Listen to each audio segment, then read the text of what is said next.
स्वागत है आप सभी का निशांत ज्ञान चैनल पे। मैं नितिन उपाध्याय आपका स्वागत करता हूं। आज मैं आप लोगों के सामने उत्तर प्रदेश टीईटी परीक्षा जो 8 जनवरी 2020 को संपादित हुई थी, उस परीक्षा का हिंदी का जो पार्ट था। हिंदी भी आती है यूपी टीईटी में, आप लोग जानते होंगे। तो हिंदी के 30 क्वेश्चन आपके सामने डिस्कस करने वाला हूं। और देखिए, पेपर करने से बहुत बड़ा फ़ायदा आपको होगा। आप इसी तरीके से चैनल से जुड़े रहिए और पेपर को करते रहिए। प्रश्नोत्तर सीरीज यहाँ पे लगातार चलती रहेगी। तो ज़्यादा बात न करते हुए हम आपसे केवल एक ही गुजारिश करेंगे, अगर आपको पसंद आता है वीडियो तो लाइक ज़रूर करें, और चैनल पे नए हैं तो चैनल को सब्सक्राइब कर लीजिए आगे इसी तरीके का वीडियो पाने के लिए। तो सबसे पहले क्वेश्चन की तरफ मैं आता हूँ। पहला क्वेश्चन है, घोंसले में चिड़िया है, घोंसले में चिड़िया है में कौन सा कारक है? तो में कौन सा कारक है? पहला ऑप्शन है अधिकरण कारक, संबंध कारक, अपादान कारक, संप्रदान कारक। तो इसका जो राइट आंसर है वो है संबंध कारक। क्या है? संबंध कारक है। ठीक है। तो जहाँ पर में शब्द बीच में आता है, जहाँ पर बीच में शब्द आता है, में पय पर, यहाँ पर अधिकरण कारक होता है। आशा करता हूँ कारक चिन्ह आप लोग अच्छी तरीके से पढ़ लेंगे, तो एक क्वेश्चन आपको दिक्कत नहीं होगी क्वेश्चन को करने में। दूसरे क्वेश्चन की तरफ बढ़ते हैं। दूसरा क्वेश्चन है, निम्नलिखित गद्यांश को पढ़कर प्रश्न संख्या 2 एवं 3 के उत्तर देना है। गद्यांश को पढ़ना है। आप लोग गद्यांश पढ़ लीजिएगा, और अगर आप चाहेंगे तो मैं भी पढ़ दे रहा हूँ एक बार। गांधीवाद में राजनीतिक और आध्यात्मिक तत्वों का समन्वय मिलता है, यही इस बात की विशेषता है। आज संसार में जितने भी वाद प्रचलित हैं वह प्रायः राजनीतिक क्षेत्र में सीमित हो चुके हैं। आत्मा से उनका संबंध विच्छेद होकर केवल बाह्य संसार तक उनका प्रसार रह गया है। मन की निर्मलता और ईश्वर निष्ठा से आत्मा को शुद्ध करना गांधीवाद की प्रथम आवश्यकता है। ऐसा करने से निस्वार्थ बुद्धि का विकास होता है और मनुष्य सच्चे अर्थों में जनसेवा के लिए तत्पर हो जाता है। गांधीवाद में सांप्रदायिकता के लिए कोई स्थान नहीं है। इसी समस्या को हल करने के लिए गांधी जी ने अपने जीवन का बलिदान कर दिया था। यही गद्यांश है। गद्यांश को पढ़ करके आपको दो तीन क्वेश्चन देने हैं, दो क्वेश्चन देने हैं। सबसे पहला क्वेश्चन है, गांधी उपर्युक्त गद्यांश के आधार पर बताइए कि संसार के सारे वाद कहाँ तक सीमित है। आप लोग जब पढ़ेंगे उसे गद्यांश को, तो वहाँ से आपको समझ में आएगा कि उपर्युक्त गद्यांश के आधार पर बताइए संसार के सारे वाद कहाँ तक सीमित हैं। तो राजनीतिक क्षेत्र तक ही अब सीमित है। ठीक है, तो राजनीतिक क्षेत्र तक सीमित है। और तीसरा क्वेश्चन इसी में है, उपर्युक्त गद्यांश में गांधीवाद का आधार किसे बताया गया है? तो गांधीवाद का आधार जो बताया गया है वो बताया ऑप्शन नंबर 3 सही है। ऑप्शन नंबर 3 है, 3 बताया गया है। राजनीतिक और आध्यात्मिक तत्व को गांधीवाद का आधार बताया गया है। ठीक है, राजनीतिक और आध्यात्मिक तत्व को गांधीवाद का आधार बताया गया है। ये बहुत ही आसान होते हैं, गद्यांश को पढ़ने के बाद आसानी से आप क्वेश्चन का आंसर दे पाएंगे। तीसरे क्वेश्चन की तरफ बढ़ते हैं। तीसरा क्वेश्चन है, कनुप्रिया के रचनाकार कौन है? तो कनुप्रिया के रचनाकार जो है, 4 ऑप्शन दिए गए हैं, नागार्जुन, रांगे राघव, धर्मवीर भारती, भगवती चरण वर्मा। तो कनुप्रिया के जो रचनाकार हैं वो हैं धर्मवीर भारती जी। धर्मवीर भारती को कनुप्रिया के रचनाकार हैं, और रचनाकार से भी क्वेश्चन पूछा जाता है, अच्छे से पढ़िएगा। पांचवा क्वेश्चन है, प्लुत स्वर कौन सा है? देखिए, स्वर व्यंजन से भी क्वेश्चन पूछे जा रहे हैं, तो स्वर व्यंजन आप अच्छे से पढ़िएगा। प्लुत स्वर कौन सा है? इसमें देखिए प्लुत स्वर पूछा गया है। प्लुत स्वर जो है इसमें, ये दूसरा वाला ऑप्शन सही है, ओम है। देखिए, जैसे हम बोलेंगे राम, आसानी से मैं राम बोल रहा हूँ तो राम इस तरीके से लिखा जाएगा। ठीक, अगर बोला जाए राम, क्या बोला जाए? राम, काफी देर तक, तो बीच में जो दीर्घ से भी ज़्यादा समय लगता है, वहाँ पर इस तरीके का प्रयोग होता है, इस तरीके से राम लिखा जाता है। ठीक है, तो आशा करता हूँ ये भी आप लोग समझ चुके होंगे।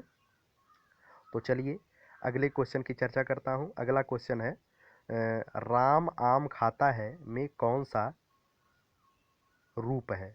तो छठवां क्वेश्चन है, देखिएगा, छठवां क्वेश्चन है, राम आम खाता है वाच्य का कौन सा रूप है? तो वाच्य से भी क्वेश्चन पूछे जाते हैं। वाच्य कितने प्रकार के होते हैं? तो वाच्य 3 प्रकार के होते हैं, कर्तृवाच्य, कर्मवाच्य और भाववाच्य। राम आम खाता है, मतलब कर्ता जब काम करता है, जब कर्ता काम करता है तो वहाँ पर जो है कर्तृवाच्य होता है। अगर कर्ता काम न करे, कर्ता पर काम हो, तो वहाँ पर कर्मवाच्य होता है। जैसे राम के द्वारा आम खाया जाता है तो वहाँ पर कर्मवाच्य हो जाएगा, और राम आम खाता है तो वहाँ पर कर्तृवाच्य होगा। ठीक है, तो क्वेश्चन हो गया। 7वें क्वेश्चन की चर्चा करते हैं। 7वां क्वेश्चन क्या है? 7वां क्वेश्चन है, रहीमन पानी राखिए, बिन पानी सब सून, पानी गए न उबरे, मोती मानुष चून। इस दोहे में अलंकार कौन सा है? बहुत ही फेमस दोहा है, और अगर आप लोग अलंकार का वीडियो हमारा नहीं देखे हैं, जा करके अलंकार का वीडियो देख लीजिएगा। उसमें मैं ये उदाहरण दिया हूँ कि रहीमन पानी राखिए, बिन पानी सब सून, पानी गए न उबरे, मोती मानुष चून में कौन सा अलंकार है? तो शब्दालंकार का एक अलंकार होता है, पार्ट होता है श्लेष अलंकार। श्लेष अलंकार है यहाँ पर। इस उदाहरण में श्लेष अलंकार, श्लेष का अर्थ होता है चिपकना। ठीक है, श्लेष का अर्थ होता है चिपकना। क्या होता है? चिपकना, जहाँ पर शब्द चिपके हुए होते हैं। श्लेष का अर्थ होता है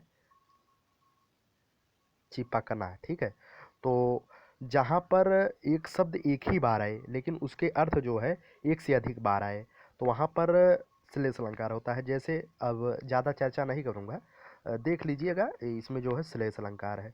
अगले क्वेश्चन की चर्चा करते हैं। 8वां क्वेश्चन है, निम्नलिखित में से कौन सा शब्द शुद्ध है? शुद्ध शब्द का बात रखा गया है इसमें। 4 ऑप्शन दिए गए हैं, अंक, चाँद, अगना और आँख। देखिए जो ये अंक लिखा गया है, इस अंक में ऊपर चंद्र बिंदी है। क्या है? टाइप करने में थोड़ी सी गलती हो गई है, ऊपर चंद्र बिंदी है अंक में, ऊपर चंद्र बिंदी है, वो अंक लिखा गया है। और चाँद में ठीक उसी तरीके से लिखा गया है, अंगना और आँख। तो इसमें जो शुद्ध शब्द लग रहा है वो शुद्ध शब्द है अंगना। क्या है? अंगना। शुद्ध शब्द आयोग ने भी इसे सही माना है अंगना को, और सही भी है शुद्ध शब्द। ठीक है, तो शुद्ध शब्द से भी क्वेश्चन आते हैं शुद्ध शुद्ध छांटने के लिए। 9वां क्वेश्चन है, निम्न में से किस शब्द की वर्तनी सही है? वर्तनी सही है तो वर्तनी जो है ऑप्शन नंबर 1 का सही है, सन्निधि, और बकिया सब गलत लग रहे हैं, तीनों ऑप्शन सन्निधि का। तो आप लोग शुद्ध वर्तनी का भी आ, मतलब कि रिवीजन कर लीजिएगा परीक्षा में जाने से पहले। 10वां क्वेश्चन है, उपचारात्मक शिक्षण की सफलता निर्भर करती है। एक क्वेश्चन देखिए जो है भाषा और शिक्षा से भी दे दिया है, उपचारात्मक शिक्षण की सफलता निर्भर करती है। तो जो इसका राइट आंसर है वो है समस्याओं के कारणों की सही पहचान पर। समस्याओं के कारणों की सही पहचान पर उपचारात्मक शिक्षण की सफलता निर्भर करती है। ठीक है, तो समझ में आ गया होगा। अगले क्वेश्चन की तरफ बढ़ते हैं। अगला क्वेश्चन है, दिए गए पद्यांश को पढ़कर निम्नलिखित प्रश्न संख्या 11 व 12 का उत्तर दीजिए। आपको पद्यांश पढ़ना है। पद्यांश है, वर्दंत की पंगति कुंद कली, अधराधर पल्लव लोचन की, चपला चमकै घन बीच जगै छवि, मोतिन माल अमोलन की, घुघरारी लटै लटकै मुख, ऊपर कुंडल लाल कपोलन की, निछावर प्राण करे तुलसी, बल जाऊ ललाली बोलन की। देखिए सबसे पहला क्वेश्चन जो दिया है इसमें, पहला क्वेश्चन है कौन सा रस है? तो उपर्युक्त गद्यांश पद्यांश को जब आप पढ़ेंगे तो आपको दिखाई देगा कि इसमें जो है वात्सल्य रस है। कौन सा रस है? वात्सल्य रस है। ठीक है, तो पढ़ लीजिएगा अच्छे से, रस भी मैं पढ़ाऊंगा आगे। तो इसमें वात्सल्य रस है। वात्सल्य रस में होता क्या है कि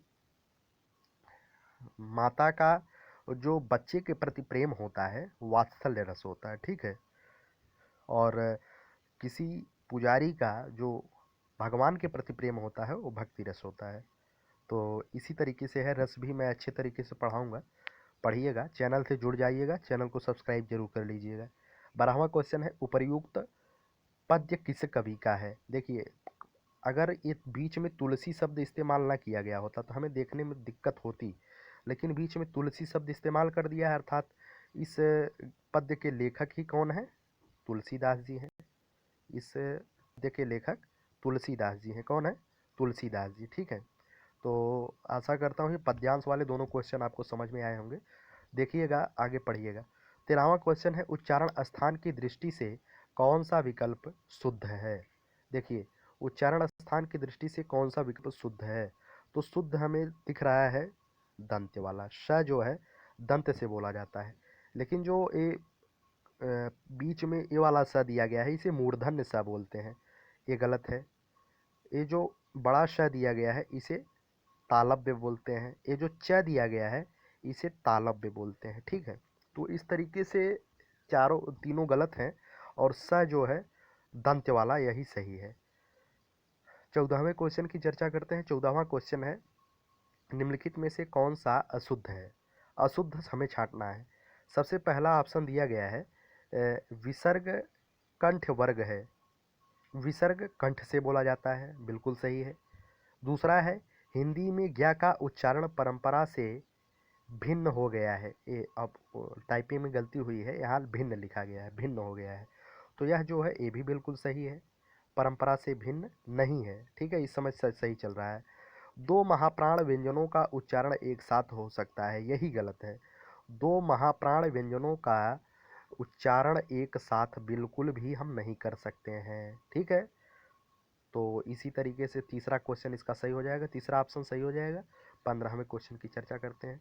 15वां क्वेश्चन है, मेरे लड़के ने मेरी आज्ञा का पालन नहीं किया। वाक्य में लड़के के विषय में कौन सा विकल्प अशुद्ध है। किसके विषय में, लड़के के विषय में कौन सा विकल्प अशुद्ध है। देखिए, मेरे लड़के ने मेरी आज्ञा का पालन नहीं किया, अर्थात जब मैं बोलूँगा तो कहूँगा मेरे लड़के, अर्थात मेरे एक लड़के ने। ठीक है, बहुत से लड़कों की बात नहीं हो रही है, अर्थात यह एक वचन है। ठीक, अब देखिए दूसरा है कर्ता। कर्ता है, लड़के जो है कर्ता है, मेरे लड़के अर्थात लड़के कर्ता है, मेरे लड़के अर्थात लड़का पुल्लिंग है। ठीक, मेरे लड़के बहुवचन नहीं है, एक ही लड़के की बात यहाँ पर की जा रही है, अर्थात मेरे लड़के बहुवचन नहीं है, अर्थात इसका ऑप्शन नंबर 4 सही होगा। कौन सा सही होगा, 4 सही होगा। 16वें क्वेश्चन की चर्चा करते हैं। 16वां क्वेश्चन है, निम्नलिखित में से कौन सा शब्द तत्भव है। देखिए, तत्भव तत्सम की बात आती है। तत्भव किसे कहते हैं, तत्भव किसे कहते हैं, जो शब्द आम बोलचाल की भाषा में प्रयुक्त होता है, हम लोग बोलचाल की भाषा में प्रयुक्त करते हैं वो तत्भव है। जो संस्कृत से सीधे उठा लिए जाते हैं वो तत्सम होते हैं। दो प्रकार के शब्द होते हैं, तत्भव और तत्सम। एक तरीके से आप मोटी मोटा समझिए, तत्भव का मतलब होता है अशुद्ध। क्या होता है, अशुद्ध। ठीक है, तत्भव का मतलब ही होता है अशुद्ध, मोटी मोटा आप समझिएगा, तत्भव का मतलब होता है अशुद्ध। ठीक है, तो इसमें जो तत्भव है वो है खेत, खेत जो है तत्भव है। ठीक, चलिए आगे चर्चा करते हैं 17वें क्वेश्चन की। 17वां क्वेश्चन है, निम्नलिखित में से कौन सा शब्द देशज है। अब देखिए, देशज की बात आ रही है। देशज हम लोग अच्छी तरीके से जानते हैं। जो देशज शब्द होता है, हम लोग बोलते हैं अभी हम मारेंगे धड़ाम से गिर जाओगे, तो धड़ाम शब्द, अभी मैं छक्का मारूंगा भन्न से जाएगा। ये जो हम देसिया भाषा में इस्तेमाल करते हैं वही देशज शब्द होते हैं। धड़ाम हुआ, सन्न हुआ, भन्न हुआ, ढन्न हुआ, ये सब जो है देशज शब्द में आते हैं। ठीक है, तो ऑप्शन नंबर 3 इसका राइट आंसर होगा। अगले क्वेश्चन की चर्चा करते हैं। 18वां क्वेश्चन है, मुहावरे से भी क्वेश्चन पूछा गया है। छछूंदर के सिर पर चमेली का तेल, अर्थ क्या है। मुहावरा का क्वेश्चन है, अर्थ क्या है। बहुत ही फेमस उदाहरण है, छछूंदर के सिर पर न सोहे चमेली, कहाँ राजा भोज कहाँ गंगू तेली। ये आप लोग सुने भी होंगे। तो अयोग्य व्यक्ति को, इसका ऑप्शन नंबर 3 जो दिया गया है, अयोग्य व्यक्ति को, अयोग्य व्यक्ति को अच्छी चीज़ दे देना, अयोग्य व्यक्ति को अच्छी चीज़ जब मिल जाती है तो यही उदाहरण, यही मुहावरा कृतार्थ हो जाता है, छछूंदर के सिर पर न सोहे चमेली। ठीक है, तो 19वें क्वेश्चन की बात करते हैं। ऋग्वेद का संधि विच्छेद क्या है। ऋग्वेद का संधि विच्छेद क्या है, तो ऋग्वेद का जो संधि विच्छेद है वो है, दूसरा क्वेश्चन है ऋक धन वेद। ठीक है, ऋक धन वेद, ये यहाँ पर जो है व्यंजन संधि इस्तेमाल किया गया है। 20वें क्वेश्चन की चर्चा करते हैं। आप बीती में समास कौन सा है। समास को मैंने बहुत ही अच्छी तरीके से पढ़ा है, अगर आप समास नहीं पढ़े हैं तो चैनल के प्लेलिस्ट में जा कर के समास पढ़ लीजिएगा। आप बीती का जब हम समास विग्रह करेंगे तो बीच में जो है पर शब्द आएगा। समास विग्रह आप करिए तो बीच में पर शब्द आएगा, क्या होगा, आप पर बीती। क्या होगा, आप पर बीती। जब बीच में किसी कारक चिन्ह का प्रयोग हो जाता है तो मैं बताया हूँ वहाँ पर जो है तत्पुरुष समास होता है। बीच में कारक चिन्ह का लोप तत्पुरुष समास होता है। ठीक है, समास अच्छे से पढ़ाया हूँ, समास की कविता भी मैं बताया हूँ। अगले क्वेश्चन की चर्चा करते हैं। 21वां क्वेश्चन है, प्रयोजन का समानार्थी शब्द नहीं है। प्रयोजन, प्रयोजन का समानार्थी शब्द नहीं है। यहाँ पे जो नहीं शब्द दिया गया है इसे आप लोग अच्छे से ध्यान दीजिएगा। ये कभी कभी हमें क्वेश्चन आता रहता है फिर भी हम गलती कर देते हैं, ये नहीं शब्द हम ध्यान ही नहीं देते हैं। तो प्रयोजन का समानार्थी शब्द नियोजन नहीं होता है, नियोजन नहीं होता है। प्रयोजन का समानार्थी शब्द उद्देश्य भी होगा, हेतु भी होगा और लक्ष्य भी होगा, लेकिन नियोजन नहीं होता। ठीक है, तो इसी तरीके से है और समानार्थी शब्द भी आता है, ध्यान दीजिएगा। 22वें क्वेश्चन की चर्चा करते हैं। रिजु का विलोम शब्द है। रिजु, आप लोग कक्षा 9वीं 10वीं क्लास में रिजु कोण पढ़े होंगे। रिजु कोण या सरल कोण कहते हैं। रिजु मतलब एक सीधी रेखा पर हम लोग पढ़ते हैं कि 180 अंश का कोण बनता है, 180 अंश का कोण बनता है, ये हम लोग पढ़े होंगे। तो रिजु का जो विलोम होगा वो होगा वक्र। क्या होगा? चौथा ऑप्शन सही हो जाएगा, वक्र। ठीक, 23वें क्वेश्चन की चर्चा करते हैं। निम्नलिखित विकल्पों में से किस विकल्प में विशेषण का निर्देश अशुद्ध है? देखिए, विशेषण का निर्देश अशुद्ध है। 26 जो है देखिए पूर्णांक बोधक है, बिल्कुल सही है। 26 को पूर्णांक बोधक है। दूसरा जो है क्रमवाचक है, बिल्कुल सही है। 2.5 जो है अपूर्णांक बोधक है, 2.5 इस तरीके से लिखा जाता है।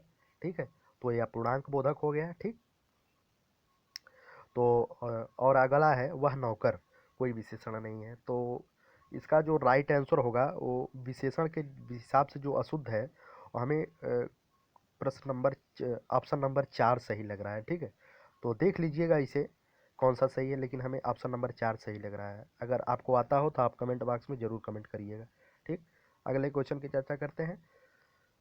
आप भला तो जग भला, वाक्य में सर्वनाम के किस भेद का प्रयोग किया गया है? ठीक, आप भला तो जग भला कहते नहीं है कि मैं भले तो सब भला, मतलब मेरी जय हो जाए तो सब कुछ सही है, अगर मेरा बिगड़ गया तो सब कुछ बिगड़ा सा दिखाई देता है। आप लोग ध्यान दे दिए होंगे, जिस दिन आप खुश रहते होंगे और अपने घर के बाहर निकलते होंगे तो नीम की जो डाली होती है वो भी हंसती हुई दिखाई देती है। जब डोलती है तो आपको लगता है ये भी हंस रहा है। और अगर आप लोग दुखी होंगे तो वही जो है दुखी दिखाई देता है कि मेरे साथ यह भी प्रकृति भी दुखी है। तो ये मनुष्य का जो नेचर है इस तरीके का होता है। आप भला तो जग भला मतलब अपनी बात की गई है, निजता की बात की गई है। निज मतलब अपनी बात, तो यहाँ पर जो है निजवाचक सर्वनाम है। ऑप्शन नंबर 3 सही है। ठीक है, अगले क्वेश्चन की चर्चा करते हैं। 25वां है, निम्न में से कौन सा शब्द पुल्लिंग है? इस क्वेश्चन पे आपत्ति है, अभी तक निश्चित नहीं हो पाया है कौन सा शब्द पुल्लिंग है। तो हमें जो लग रहा है इसमें पुल्लिंग, वो लग रहा है सरसों। नहीं, सरसों देखिए, आप पुल्लिंग शब्द के लिए आप लोग वो बना लीजिए तुरंत। क्या बना लीजिए? एक वाक्य बना लिया करिए। वाक्य बनाने के बाद वाक्य में सेट कर लीजिए तो वहाँ पे पता चल जाता है। जैसे संतान की बात मैं करता हूँ, संतान की बात करता हूँ, मैं कहूँगा कि मेरी 2 संतानें हैं। मेरी 2 संतानें, ये कभी नहीं कहूँगा कि मेरा 2 संतानें हैं, मैं कहूँगा मेरी 2 संतानें, अर्थात संतान जो है कौन है? स्त्रीलिंग हो गया। चील आकाश में उड़ता है। देखिए, चील आकाश में उड़ता है, मैं कभी नहीं कहूँगा उड़ती है। सरसों की खेती की जाती है, यह स्त्रीलिंग है, यह स्त्रीलिंग है। लेकिन चील जो है आकाश में उड़ता है, तो यहाँ पर पुल्लिंग शब्द होगा। तो मेरे हिसाब से जो इसका राइट आंसर होगा वो होगा चील। क्या होगा? चील इसका राइट आंसर होगा, क्योंकि चील आकाश में उड़ता है न कि उड़ती है। सरसों की खेती की जाती है। संतान दो दो संतानें मेरी हैं। कढ़ी बनती है। ठीक है, तो इस तरीके से हमारे हिसाब से चील इसका राइट आंसर है। लेकिन इस पर जो है अभी तक हाई कोर्ट में मुकदमा दायर है कि सही है कौन गलत है। तो 2-3 क्वेश्चन पे आपत्ति हमेशा यूपीटीटी के क्वेश्चनों में रहता है। तो 26वां क्वेश्चन है, प्रकाशन वर्ष की दृष्टि से डॉक्टर हरिवंश राय बच्चन की रचनाओं का सही अनुक्रम है। देखिए, पहला ऑप्शन है मधुबाला, मधुशाला, निशा निमंत्रण, मधुकलश। इसी तरीके के ऑप्शन बने हुए हैं, लेकिन इसका जो राइट आंसर है वो है ऑप्शन नंबर 2, मधुशाला, मधुबाला, मधुकलश, निशा निमंत्रण इसका सही आंसर है। ठीक है, तो देख लीजिएगा कौन सा सही है कौन सा गलत है, अच्छे से पढ़िएगा। और 27वां क्वेश्चन है, सुमेलित कीजिए। हिंदी साहित्य सम्मेलन जो हिंदी साहित्य सम्मेलन हुआ है, सुमेलित करना, हिंदी साहित्य सम्मेलन कब हुआ है? तो हिंदी साहित्य सम्मेलन 1910 में हुआ है, ठीक है। और काशी नागरी प्रचारणी सभा, काशी नागरी प्रचारणी सभा का गठन जो हुआ था वो हुआ था 1893 में। और राष्ट्रभाषा प्रचार समिति वर्धा का आयोजन 1918 में हुआ था। तो इस तरीके से जो सही आ रहा है देखने पर, वो ऑप्शन नंबर ए सही है। कौन सा सही है? पहला ऑप्शन सही है, ठीक। तो हिंदी साहित्य सम्मेलन 1910, काशी नागरी प्रचारणी सभा 1893, राष्ट्रभाषा प्रचार समिति वर्धा 1918, इस तरीके से है। 28वें क्वेश्चन की चर्चा करते हैं। रचनाकार से क्वेश्चन पूछा गया है, तुलसीदास के रचनाकार कौन है? तुलसीदास के रचनाकार, बहुत ही आसान क्वेश्चन हमें लग रहा है। तुलसीदास के रचनाकार जो है सूर्यकांत त्रिपाठी निराला जी हैं, ठीक। 29वें क्वेश्चन की चर्चा करते हैं। अन्या से अनन्या आत्मकथा किसकी है? ये आत्मकथा जो है प्रभा खेतान जी की आत्मकथा है। ये 2-3 क्वेश्चन देखिए, आप लोग देख रहे होंगे 2-3 क्वेश्चन जो है, 2 से 3 क्वेश्चन कहाँ से आ रहे हैं? 2 से 3 क्वेश्चन आ रहे हैं वहाँ से, लेखक के नाम से। तो लेखक के नाम आप लोग अच्छे से याद करिएगा, रचनाकार और लेखक के नाम, वहाँ से क्वेश्चन 2-3 पूछे जा रहे हैं, ठीक। तो 30वें क्वेश्चन की चर्चा करते हैं। प्रभु जी तुम चंदन हम पानी किसका वाक्य है? ये जो है रैदास जी का वाक्य है। किसका वाक्य है? रैदास जी का वाक्य है, रैदास जी का। तो इसी के साथ 30 क्वेश्चन समाप्त हो चुके हैं। आशा करता हूँ आपको मेरा ये वीडियो पसंद आया होगा। अगर पसंद आया हो तो एक लाइक तो बनता है, वीडियो बनाने में मेहनत लगती है, अतः आपसे निवेदन है कि लाइक ज़रूर करिएगा। और चैनल पर नए हो तो चैनल को सब्सक्राइब करके बेल आइकन दबा लीजिएगा, जिससे देखिए अगर आप लोग चैनल को लाइक करेंगे तो मैं जो है वीडियो को बनाने के लिए मोटिवेट होऊंगा, अन्य वीडियो आपके सामने लाता रहूँगा। और इसी के साथ विदा लेता हूँ, धन्यवाद। और चैनल से जुड़ने के लिए और यूट्यूब पर मेरा वीडियो पूरा देखने के लिए बहुत बहुत धन्यवाद, बहुत बहुत धन्यवाद, धन्यवाद।